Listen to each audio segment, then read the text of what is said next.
afternoon to you. As you are watching this particular video, we welcome you to connect with us online, Training with Brenda, for your tutor session to review the Maryland real estate part of the exam.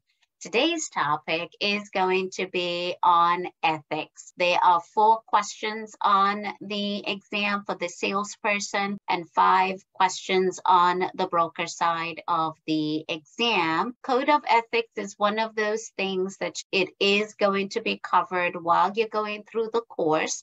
In fact, it is a requirement that you go through 3 hours of Code of Ethics while you're going through your licensing class here in Maryland as part of your 60 hours. And then after you get your real estate license, which is good for 2 years, and you renew it every 2 years, is that we are required to have a minimum continuing education hours, and those are 15. Part of that 15 hours is going to be on Code of Ethics as well.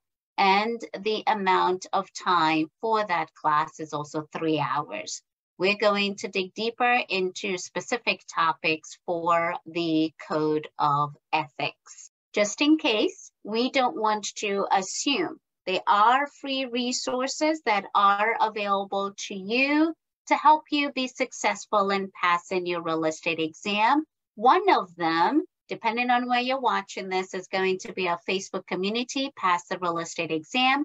Find us by going to groups/Pass the Real Estate Exam. The other great source is definitely connecting with us and subscribing to our YouTube channel that has well over 100 videos that can help you pass, whether the conversation is on the national part of the exam, no matter where you are in the country, or you want to pass the Maryland state part of the law exam. We do have videos that could expand upon that particular conversation. On YouTube, you can find us by going to youtube.com/for-channel-C/Brenda Kasuva, or take a moment to go ahead and scan the QR code provided for you to be able to find your way on our channel. We appreciate you subscribing and getting notifications for you to gain alerts when we upload our videos on a regular basis. In case we haven't met yet, let's continue this conversation online. Connect with me on Instagram and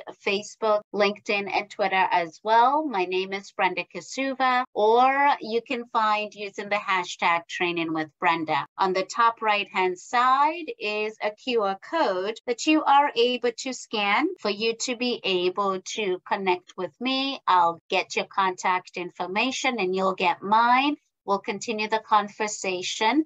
And if you're not able to scan the QR code on the right-hand side, take advantage of my contact information displayed. BrendaKasuva.com or Training with Brenda is the other way you are able to get everything that I am doing and connect with me. The real estate exam has 2 parts. You have the national part of the exam, and then you have the state part of the exam. I am focusing on the Maryland real estate law part of the exam. For the salesperson, you're going to get 30 questions. And then for the broker exam, you're going to be exposed to 40 questions. My focus today is on general ethics, which is part of the 6 topics that are presented on the exam. Ethics is one of those 6 questions. I'm only going to focus on general ethics. If you haven't expanded on using the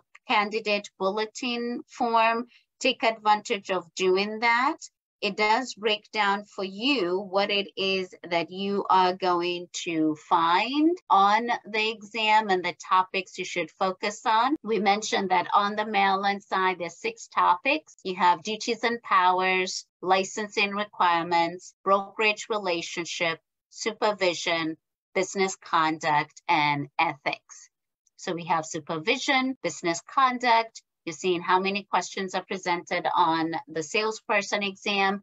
And for those of us who are upgrading to become brokers in the future, then you're seeing how many questions are presented per topic. Today, my focus is on ethics, 4 questions on the salesperson exam, and 5 questions on the broker exam. Broken down this way, there are 3 major topics that are going to be presented on the ethics part: unfair inducement, dealings with other licensees, and general ethics. Once again, you do go through continuing education for this particular topic. Therefore, when it comes to the practice side, you're going to hear about it more when you're doing the continuing education. In terms of passing the exam, we're introducing it to you. So whatever 3 hours you take when you are taking the licensing class, it doesn't count towards your continuing education, because continuing education is something that you're taking after you have gotten your real estate license. The focus on general ethics is not going to be full blown. This is an introduction, an appetite for you to see our styles and for us to continue the conversation further. When it comes to the code of ethics, one thing that I will start off with is, well, who in the world is making sure that we follow these rules? There has to be someone who is verifying to make sure that we are following the rules. So while I am stalling, I'm sure in your mind, you're already coming up with your answer. That is going to be the Realistic Commission. On the exam, it might be provided as just the initials, MREC. Please keep in mind that it is the Realistic Commission that is making sure that we're following the code of ethics, the regulations. And on top of that, they're also going to be making sure that we abide by the government rules, which are known as the Brokers Act or Title 17. Where can you find a copy of the Realistic Commission rules? Please go to the Realistic Commission website. You can find that online. Once you get to their website, you will then be able to go to laws and regulations. And then when you go to regulations online, you will be presented with the regulations. And once again, the Realistic Commission is making sure that we're following the Brokers Act, which is referenced to as Title 17. And they're also going to make sure that we follow the regulations as well. When I find myself on the regulations online website, the code of ethics is going to start off as 9.11.02. You'll see 0.01, 0.02, and 0.03 that go through the code of ethics. Real quick, as a review, the code of ethics has 3 groups that are covered within the code of ethics. Yes, you might have seen it from the previous presentation slide. So what are the 3 groups covered in the code of ethics? That is going to be relations to the public. So how do we deal with the public before they're even our clients? And then how do we deal with the client when they have an agreement with us? And what is expected of us when we're working with other fellow licensees such as yourself? Again, this is you, the individual who's already gotten a license, what is expected of us when you're working with all the other licensees in Maryland. I'll pick on a couple of them. I'll start off with the first one, relations to the public, and I'll start on a couple of them. As I mentioned, this is not going to be full blown. You are able to get the entire conversation by going to the Realistic Commission website and pulling up the code of ethics. Relations to the public. One that I'm going to talk about is going to be letter D that summarizes: we have a real estate license. We have been exposed to laws. We should have a broker that's supervising what we do. We have a mentor. We have a manager. So over time, you're definitely going to learn from others and you'll have guidance. We're going to stick to a lane and make reasonable efforts to confirm material facts. We're not a home inspector, we're not a surveyor, we're not an electrician or a plumber. However, for everything that we have been hired to represent someone, a buyer, tenant, landlord, or seller, then we're going to make a reasonable effort. We're going to do that how? We're going to ask questions from the seller. We're going to ask questions as well of the buyer. What are their expectations? What is it that they're looking for? We're going to do our research, especially when you're working with the landlord or the seller and asking questions. Sometimes a person doesn't know truly, so that's why we're going to do our research, going to public records, finding out information about the neighborhood, researching the MLS database. And if we don't know an area, then it is highly recommended that we partner up with an expert, someone who's familiar with that particular area and what comes about with it. When we ask questions and we get answers, especially from the seller or the landlord side, we're definitely going to confirm that. And here the example presented is, if the owner shares with me that that is a new roof, I'm going to confirm what new means, like maybe giving me an idea as to when it was installed. Do we still have warranty? So that is what I mean by saying confirm facts. The other thing that we could do in having reasonable efforts to confirm material facts is all under care. This is all lumped up under care, to where it is I am confirming my skills and expertise, looking out for my client.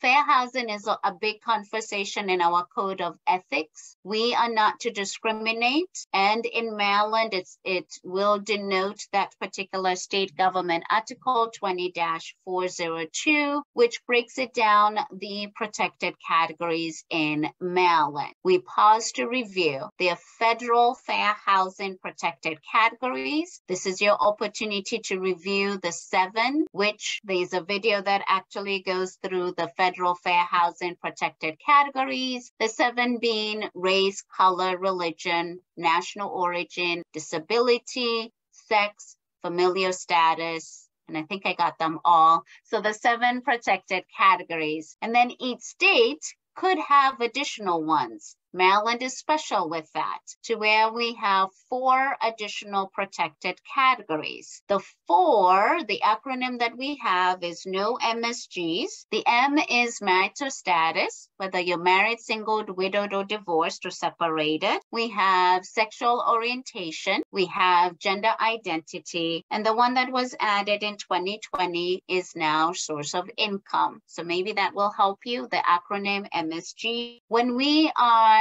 dealing with the public, advertising is a big conversation. We also do have a video titled Advertising and Signs that you can check out. When we're talking about advertising, the conversation boils down to, do you have the broker's full name? Are you using your name as it shows on your license? Meaning, if you have a nickname, do you have it on your real estate license? If you included your contact information, can they also get a hold of your broker or supervisor? And if you're part of a team, then the team name that you selected, does it directly connect with the broker company? As a basic rule of thumb, those are the ones that you would be paying attention to. And the Real Estate Commission does also have an advertising checklist. Everything needs to be in writing. Here, the Code of Ethics letter H presents that we're going to make sure that we protect whomever we're working with. Everything should be in writing and present an exact agreement as to what it is everyone is looking for and looking to achieve, and everyone gets a copy. When it comes to everything in writing, we're not going to pretend as lawyers. We're going to make sure that we're filling out the forms that are already created for us by attorneys. So we're just filling out the pre-printed forms. We're not going to create our own forms. And if you have to, I would strongly suggest that you filter it with the broker that's going to be responsible for everything that you do. Because when we start creating our own forms, we might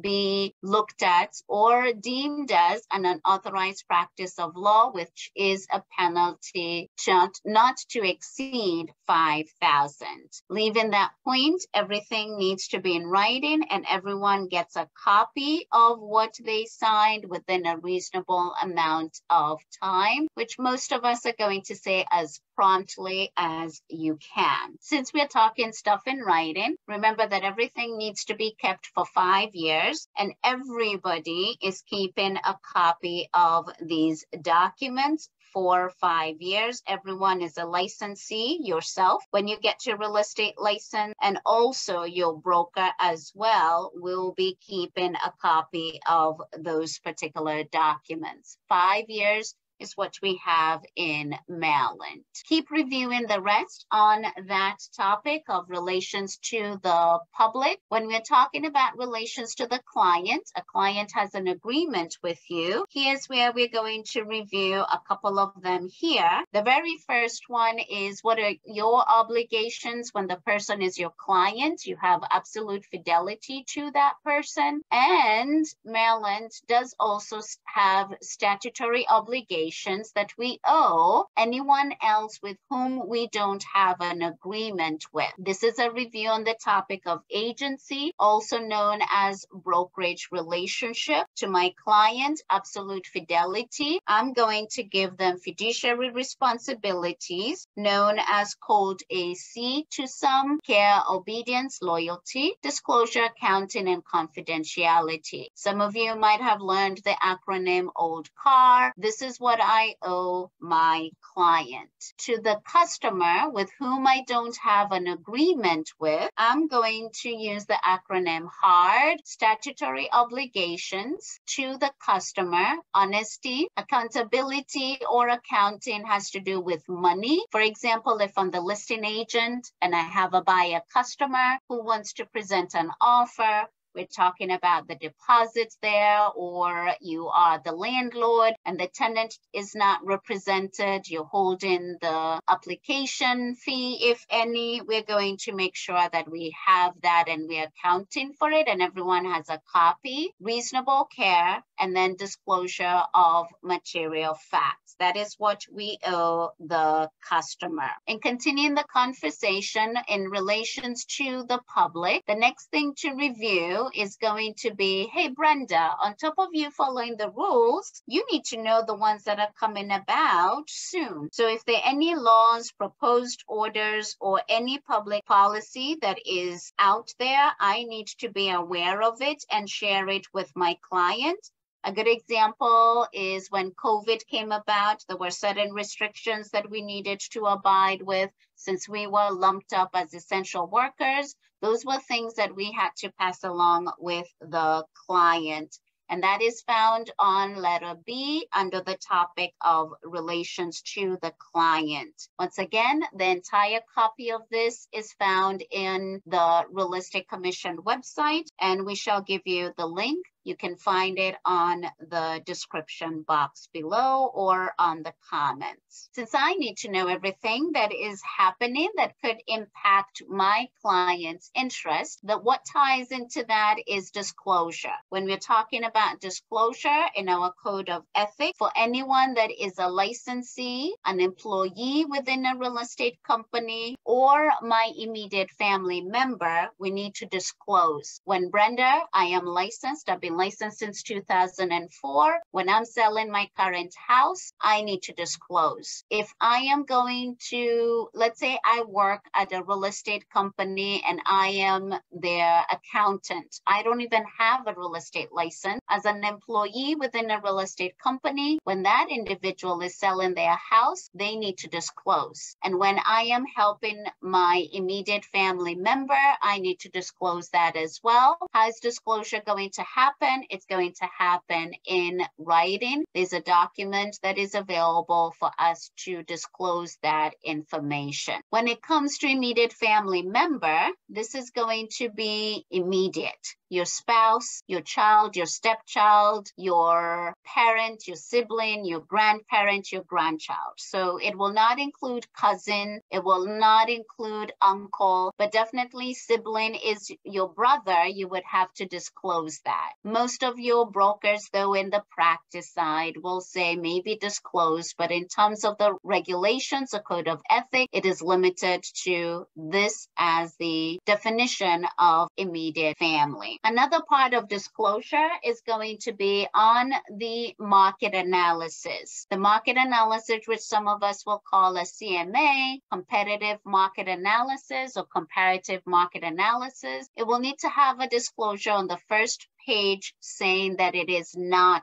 a disclosure. This is on letter F of the Code of Ethics under relations to the client, that when I am doing a CMA, it needs to have on the very first page a disclosure that it is not an appraisal. It is just intended for us to figure out the pricing that we want to start off at when we're coming up with the listing price, when we're presenting an offer. There is definitely a lot more that you are able to pour into when we're talking about the Code of Ethics. Take advantage of the comments box to put in your comments or the description that you're going to be finding on YouTube. My parting notes to you as you are getting ready to go and take the exam, if you qualify, and qualification means that you've already completed the 60-hour licensing course or the 135-hour broker course, scheduled to take that exam as soon as possible. Yes, in Maryland, we get 1 year from the time you finish the course. However, life events happen and you will find yourself saying you'll do it next week, and next week becomes 4 months, 6 months. So schedule to take the exam as soon as possible. We are available for tutor sessions.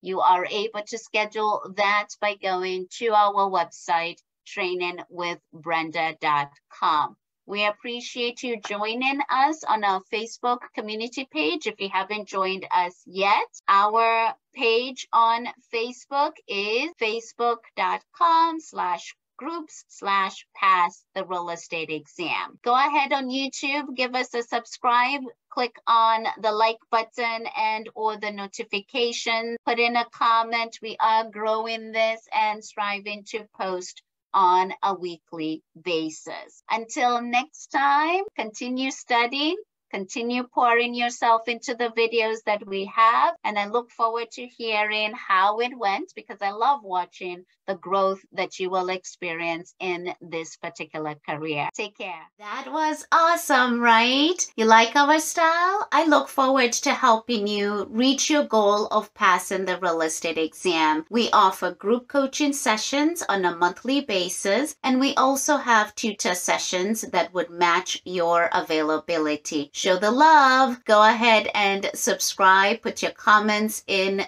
the video here and we shall respond. Go ahead and like, share it with your friends. I look forward to helping you reach your goal of passing the real estate exam.